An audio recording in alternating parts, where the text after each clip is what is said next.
Hey everybody, Tech Chucker here, and today we're going to do a review of the Marvel Select Deadpool. Now, this was my very first action figure that I ever got, and I was so excited when I grabbed him. I got him for like 24 bucks, which isn't a bad deal. I think he's going anywhere between 20 and 24 bucks. He doesn't scale well with the Marvel Legends, as most Marvel Selects don't. But where the real issues really lie are in the articulation. So let's go ahead and take a closer look.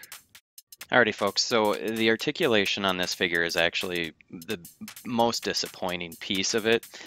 Uh, it just doesn't stand up to the Marvel Legends that we're used to for the articulation. But in the head, he's got basically a ball peg, as far as I can tell, and it's really limited. He can't really look up. He can look down just a little bit, but you can see he can't look up, looking down and barely anything. He's got good side-to-side rotation. There's no issues with that.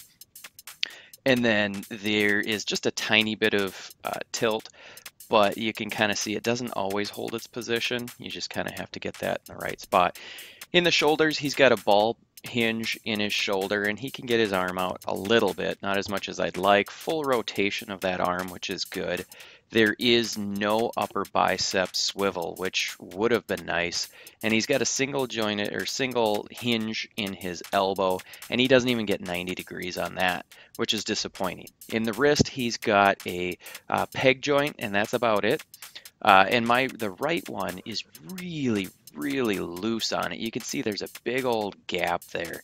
So you can imagine when he's holding a weapon, that's not going to hold its position very well, which is a really big bummer. In the torso, there's no articulation, or there's at least no ab crunch. There is a waist swivel, but it is hindered by that belt, and I'm afraid to try and move it. Moving into the hips, he's got Y-jointed ball joints in the hips, and when you finagle it enough, you can get a decent amount of splits. The problem is down below on the ankles and whatnot, there's not enough articulation to be able to take advantage of that anyway. But he is able to, get those splits pretty decent. He can't kick forward very much at all. This is about as far as he can kick forward, which is pretty terrible. And then he's actually able to kick back a decent amount, so that's considerably better than the forward kick. So I can't complain there. There is an upper thigh swivel, which you absolutely have to have, especially with a Y-jointed hip, and that works well. There's double jointed knees, and those go almost all the way in half, which is good. I appreciate that. In the ankle, there is a peg joint, and I can't tell. It may just be a ball joint there, and those ankles are terrible. It just doesn't work very well at all. So overall, I'm really disappointed in the articulation. This was, like I said before, my very first action figure. So I didn't know what to expect. I didn't know what I should be getting for the articulation from an action figure. And now that I've been kind of knee-deep in the Marvel Legends world, this thing just is very disappointing. The sculpt of this figure is actually the strongest point, and then the paint is also probably the next best thing on this figure. The head sculpt I like. I feel like it might be... I'm not a big fan of the giant black eye part of the mask, but aside from that, I really like the sculpt work on this. Throughout the torso, I think there's a lot of great detail. There's great musculature sculpt within. I like all the patches and the weapons and the canisters and whatnot in the belt. The paint is a little bit messy. You can see that on the belt here that they missed some of the paint, and so it's cast in the red. And so that kind of detracts. And up on the shoulder here, you can see the paint is also not as cleanly done as I would like, but it's still really well done. I like the shading that they've done. The hands are sculpted relatively well, though the trigger fingers don't entirely work so great, and the hands aren't really sculpted to hold the weapons as good as I'd like. The belt looks great. I like the belt buckle. The pouches could use a little bit more shading and a little bit more paint. I don't like the scabbards for the swords just because it's just two loops, but it still looks nice enough. And moving down into the legs, they've got some nice shading within the legs as well, and I like that these pouches, the actual buttons or the snaps, are painted gold. Uh, the feet, these shoes look terrible. I hate the way that those look.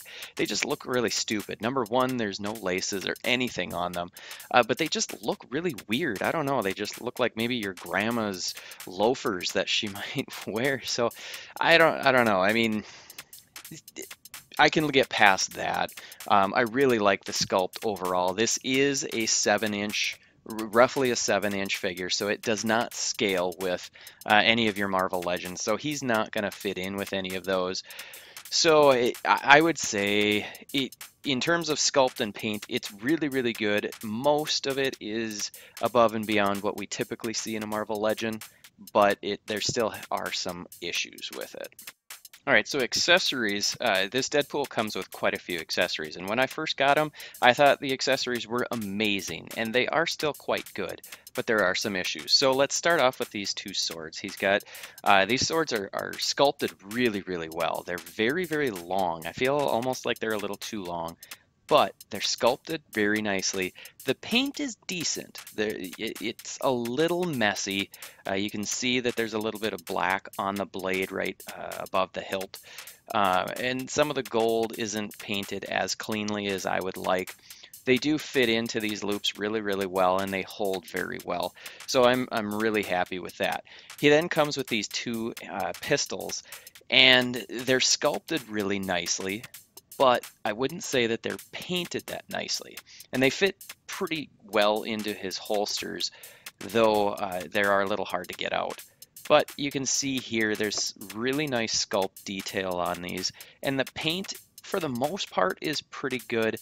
It's a little bit of a dirty look, but I can get past that simply because Deadpool probably doesn't always take that great of care of his weapons, so maybe that's why they're a little dirty looking.